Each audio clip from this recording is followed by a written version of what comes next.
جاءکم برہان من ربکم وانزلنا الیکم نورا مبینا صدق اللہ مولانا العظیم وبلغنا رسوله النبی الامین المتین المختار الکریم ونحن على ذلك لمن الشاہدین والشاکرین والحمد للہ رب العالمین۔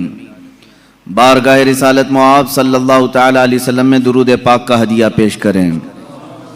اللہم صلی علی سیدنا و مولانا محمد معدن الجود والکرم وآلہ واصحابہ الکرام وابنہ الکریم وبارک وسلم صلاة دائمتا سرمدا ابدا۔ قرآن عظیم میں اللہ رب العزت یوں ارشاد فرماتا ہے، اے انسانوں، بے شک تمہارے پاس ایک واضح دلیل آئی اور ایک چمکتا ہوا کھلا ہوا نور تمہارے پاس آیا۔ یہ واضح دلیل کیا ہے اور یہ روشن نور کیا ہے؟ مفسرین فرماتے ہیں دلیل سے مراد بھی ذات مصطفیٰ ہے اور چمکتے ہوئے نور سے مراد بھی ذات مصطفیٰ ہے صلی اللہ تعالی علیہ وسلم۔ دلیل کہتے ہیں کسی کے ذہن میں موجود شک و شبہ کو دور کرنے والی چیز۔ اب وہ جب نبیوں کے ساتھ آتی ہے تو اسی کو معجزہ کہتے ہیں۔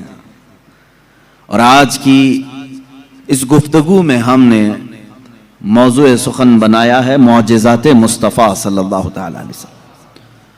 اللہ کے نبی صلی اللہ تعالی علیہ وسلم کے معجزات، یہ عربک ورڈ ہے معجز، جس کا مطلب ہوتا ہے عاجز کرنے والی چیز، سامنے والے کو ڈھیر کر دینا، اس کو عربی میں کہتے ہیں معجز کر دیا۔ یہ نبیوں کے ساتھ اللہ تبارک و تعالیٰ نے ایک قوت ایسی بھیجی کہ وہ اپنی حقانیت کے لیے دلیل کے طور پر کوئی ایسی چیز ظاہر فرماتے ہیں جو عام انسانوں کے سمجھ میں نہ آ سکے، اسی کو معجزہ کہتے ہیں۔ معجزے کی چند شرطیں ہیں، یہ یاد رکھیں، نبی سے صادر ہوگی تو معجزہ ہے۔ کوئی جھوٹا آدمی ایسا کرتب کر کے دکھائے تو اسے جادو کہا جا سکتا ہے، شعبدہ بازی کہا جا سکتا ہے۔ اللہ کا نبی اپنی حقانیت کے لیے، اپنے رسول ہونے کے لیے، اپنے نبی ہونے کے لیے جو دلیل پیش کرتا ہے وہی معجزہ ہے۔ تقریباً سارے نبیوں کو اللہ تعالیٰ نے اس شان سے دنیا میں مبعوث فرمایا، کسی نہ کسی معجزے کے ساتھ ہی انہیں بھیجا۔ سارے نبیوں کے معجزات اس مختصر سی مجلس میں گنائے نہیں جا سکتے، لیکن نبی جو معجزہ لے کر کے آتا ہے وہ اپنی قوم کے درمیان جس چیز کی ضرورت ہوتی ہے، جس چیز کا ماحول ہوتا ہے، وہی لے کر کے آتا ہے۔ اب مثال کے طور پر موسیٰ علیہ الصلوۃ والتسلیم کا زمانہ جادوگری کا زمانہ تھا، بڑے بڑے جادوگر اپنے اپنے کرتب دکھاتے تھے، جس کو نظر بندی کہہ سکتے ہیں عام آپ، یا اس کو آپ میجک سمجھ لیں۔ آج بھی میجیشین ہے، وہ صرف نظروں کا دھوکہ ہوتا ہے۔ میجیشین کو خود معلوم ہوتا ہے کہ میں کوئی چیز بدل نہیں سکتا۔ کچھ لوگ تو نظر چرا کر کے اتنی تیز کام کرنے کے ماہر ہوتے ہیں کہ وہ چیز کو بدلتے بھی نہیں۔ آستینوں میں کبوتر رکھ کر کے کھینچ کر کے دکھا دینا، یا پھر پانی کے گلاس میں سے پھول پھینک دینا، یہ نظروں کا دھوکہ ہے، جس کو شعبدہ بازی کہتے ہیں۔ باضابطہ اس کی آج کلاسیں بھی چلتی ہیں، لوگ سیکھتے بھی ہیں۔ زمانہ موسیٰ علیہ الصلوۃ والتسلیم میں جو کرتب دکھائے جا رہے تھے وہ تو جادو کا کمال تھا۔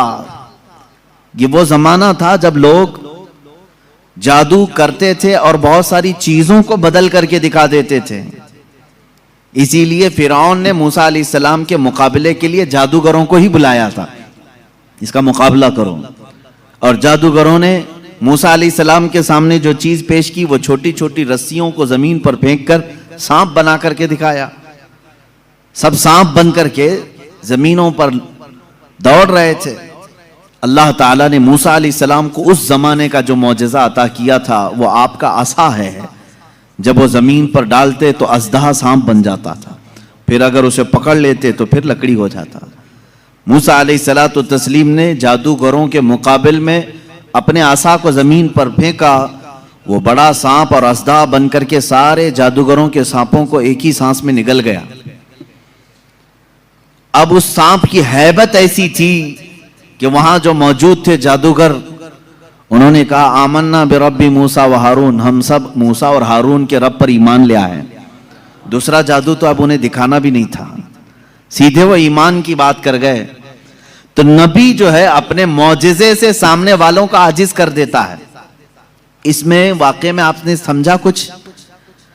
اگر یہ عام لوگوں کے پاس دکھایا جاتا تو ظاہر سی بات ہے ہم سمجھ لیتے کہ ہاں عام آدمیوں کو اس طرح کر کے دکھائیں گے تو ان کے ذہنوں پر حکومت طاری ہو جائے گی. لیکن موسیٰ علیہ السلام نے ان لوگوں کو عاجز کیا تھا جو آلریڈی جادوگر تھے, وہ جانتے تھے چیزوں کو بدلنا, تو وہ عاجز کیسے ہو گئے؟ ایک بار زندگی میں موسیٰ علیہ السلام کی لکڑی کو سانپ بنتے ہوئے دیکھ کر وہ اپنی پرانی ساری چیزیں چھوڑ کر ایمان لانے پر کیسے تیار ہو گئے؟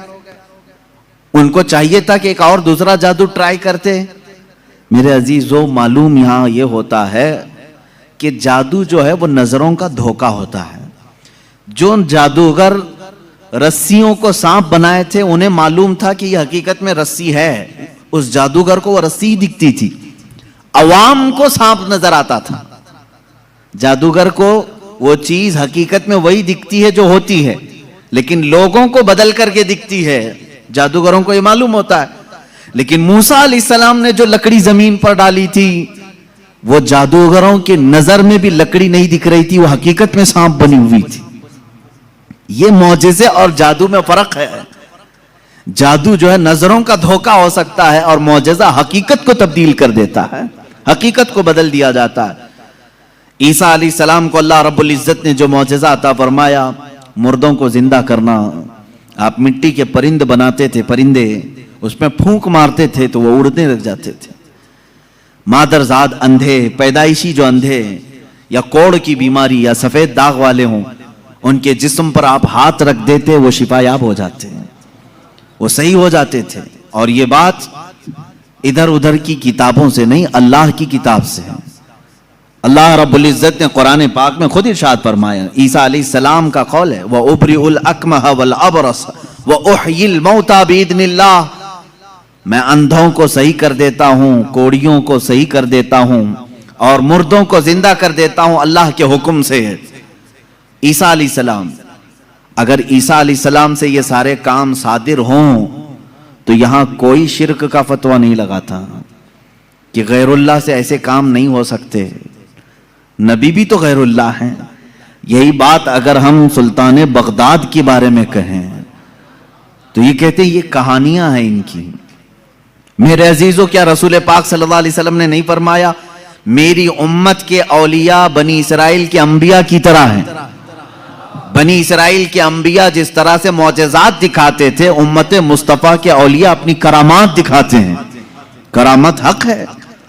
عیسیٰ علیہ الصلوۃ والتسلیم کا یہ معجزہ تھا.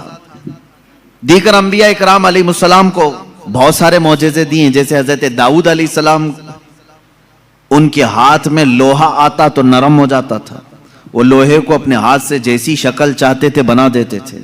لوہے کا لباس بناتے, لوہے کی ٹوپیاں بناتے, لوہے کی چیزیں بناتے, لیکن لوہے کو انہیں آگ میں تپانے کی ضرورت نہیں پیش آتی. تو اپنے ہاتھ میں جیسے ہم آٹے کو بنا سکتے ہیں اس طرح سے وہ لوہے کو بنا سکتے تھے.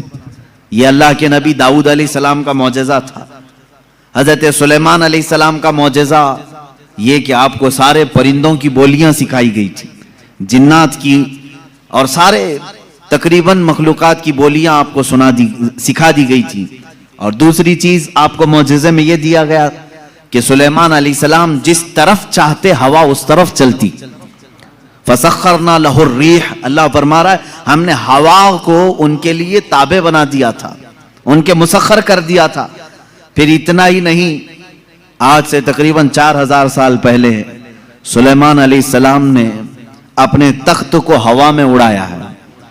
یہ ایروپلین کا زمانہ نہیں تھا, وہ ٹیکنالوجی کا دور نہیں تھا، لیکن سلیمان علیہ السلام کے حکم سے تخت ہوا میں اڑتا اور جس طرف آپ چاہتے اسی طرف آپ کو وہ سفر بھی کراتا.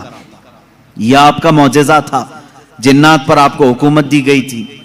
حضرت داؤد علیہ السلام، حضرت سلیمان علیہ السلام، حضرت موسیٰ علیہ السلام، حضرت عیسیٰ علیہ السلام، ان کے یہ مختصر معجزات میں نے آپ کے سامنے رکھی. تقریباً انبیاء اکرام علیہ السلام کو معجزے دیے گئے. حضرت صالح علیہ السلام کو ایک معجزہ اونٹنی کی شکل میں دیا گیا تھا، اس لیے کہ اس زمانے کے لوگ جس چیز کے قائل نہیں تھے اسی چیز کو معجزہ بنا کر کے بھیجا گیا ہے.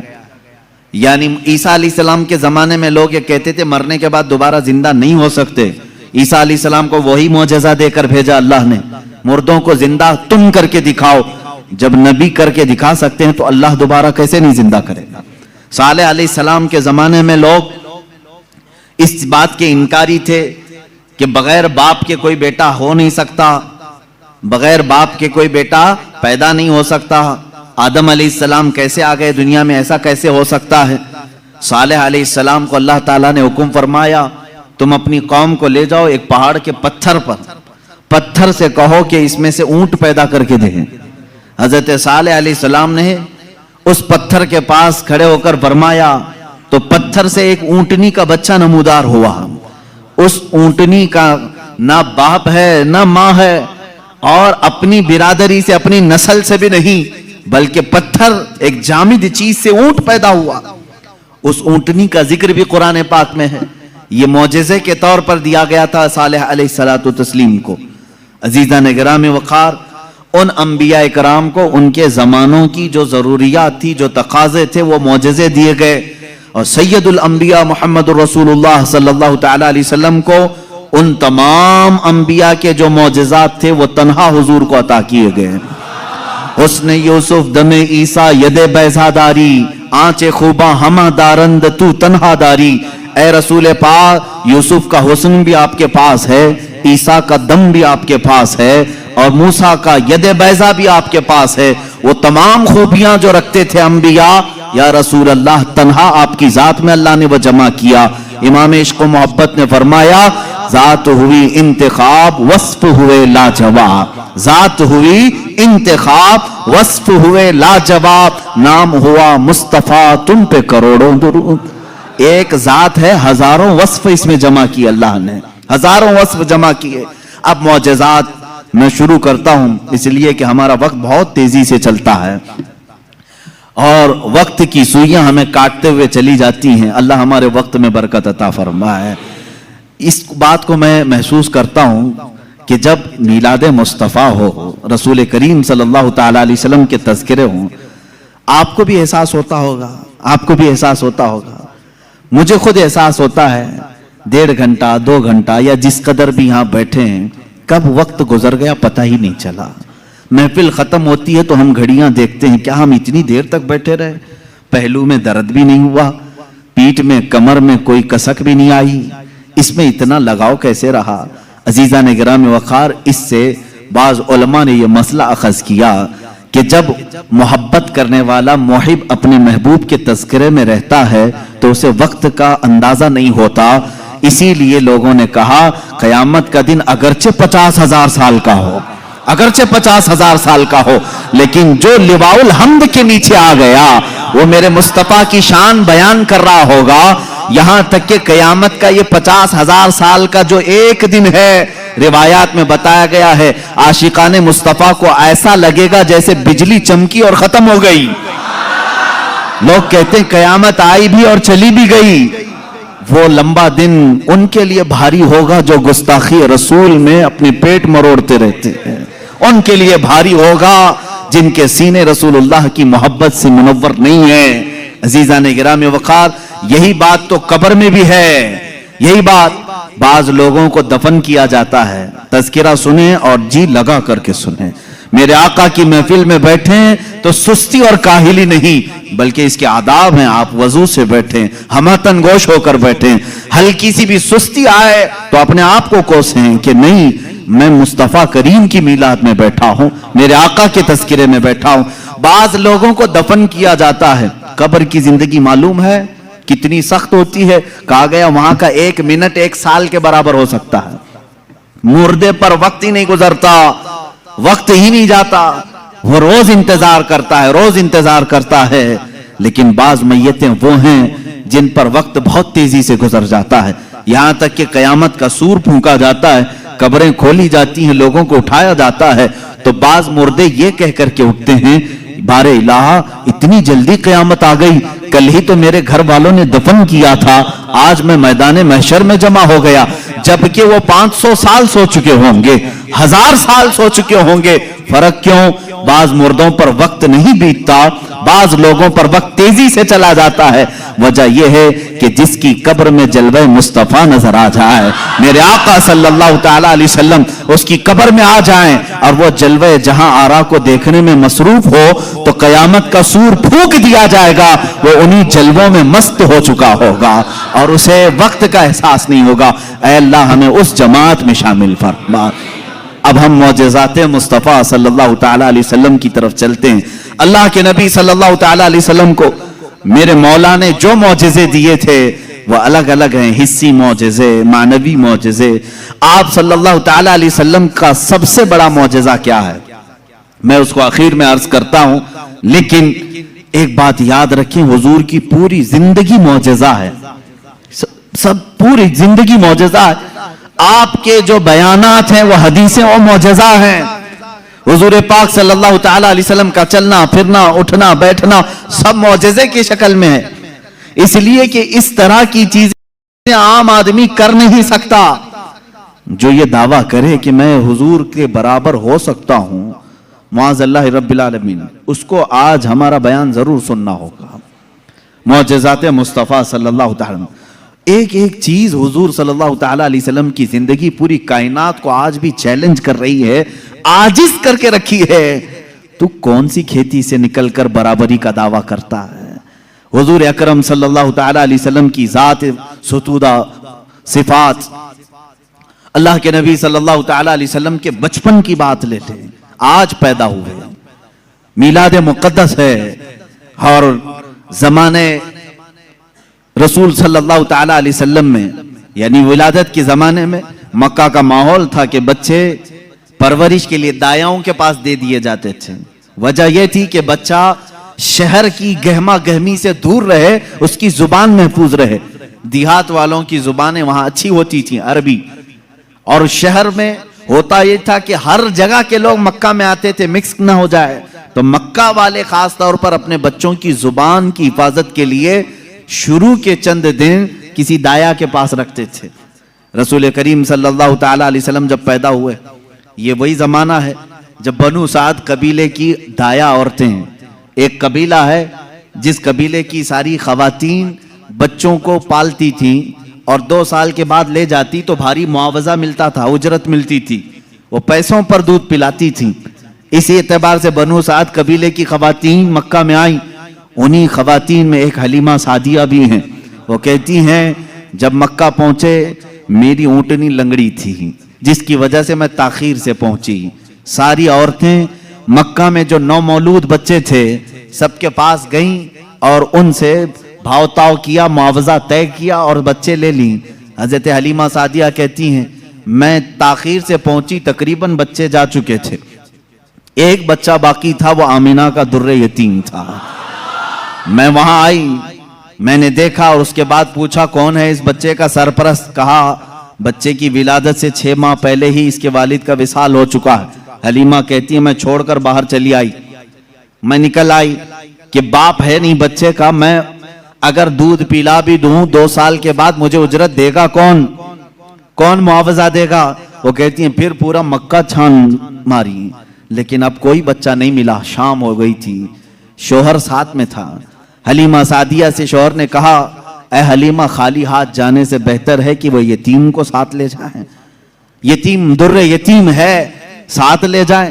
حلیمہ سعدیہ کہتی ہے میں دوبارہ واپس آمینہ کے گھر آئی. آمینہ رضی اللہ تعالیٰ عنہ کہتی ہیں اے حلیمہ صبح تم بچے کو دیکھ کر گئی تھی, پھر واپس آئی, کہا ہاں ہم خالی ہاتھ جانے سے بہتر سمجھتی ہیں کہ اس در یتیم کو لے جائیں۔ حضرت آمنہ نے کہا لے جانا چاہے تو لے جاؤ، لیکن تمہاری امیدوں کے مطابق ہم معاوضہ نہیں دے سکیں گے، تمہاری امیدوں کے مطابق ہم اجرت نہیں دے سکیں گے۔ آمنہ نے کہا، حلیمہ سعدیہ نے کہا ٹھیک ہے، اب خالی ہاتھ نہ جانے کا ہم نے عہد کیا ہے، بچے کو لے لیتے ہیں۔ حلیمہ سعدیہ اس وقت تک بچے کو اپنے گود اٹھائی نہیں تھی، صرف دیکھ کر کے گئی تھی۔ گود میں جب لیا، حلیمہ سعدیہ کہتی ہیں میرے پیشانی سے لے کر تلووں تک ٹھنڈک پہنچ گئی تھی۔ پہلی مرتبہ گود میں لیا، اس کے بعد اس کے شوہر حلیمہ سعدیہ کے ساتھ وہ باہر آئی، کہتی ہیں کہ میری ساری ساتھیاں، میری سہیلیاں جو بنو سعد قبیلے کی خواتین تھیں وہ جا چکی تھیں اور سارے سفر پر تھیں، میری اونٹنی لنگڑی اور پھر تاخیر بھی الگ، میں بچے کو لے کر کے اسی لنگڑی اونٹنی پر بیٹھی۔ اللہ اکبر، یہ پہلا معجزہ میرے آقا کا ہے۔ اونٹنی جو لنگڑی تھی بالکل صحت یاب ہوئی اور اتنی تیز دوڑنے لگی، اتنی تیز۔ حلیمہ سعدیہ کہتی ہیں بنو سعد قبیلے میں سب سے پہلے میں حاضر ہوئی، میرا بچہ جس کو میں لے کر آئی تھی عبداللہ کا در یتیم، سب سے پہلے بنو سعد میں حاضر ہوئی۔ اور کافی دیر کے بعد دوسری سہیلیاں ہماری بچوں کو لے آئیں، انہوں نے آتے ہی ہم سے پوچھا حلیمہ تیری اونٹنی تو لنگڑی تھی، تیری اونٹنی کمزور و لاغر تھی، تو پیچھے رہ گئی تھی، اتنی تیز کیسے آ گئی؟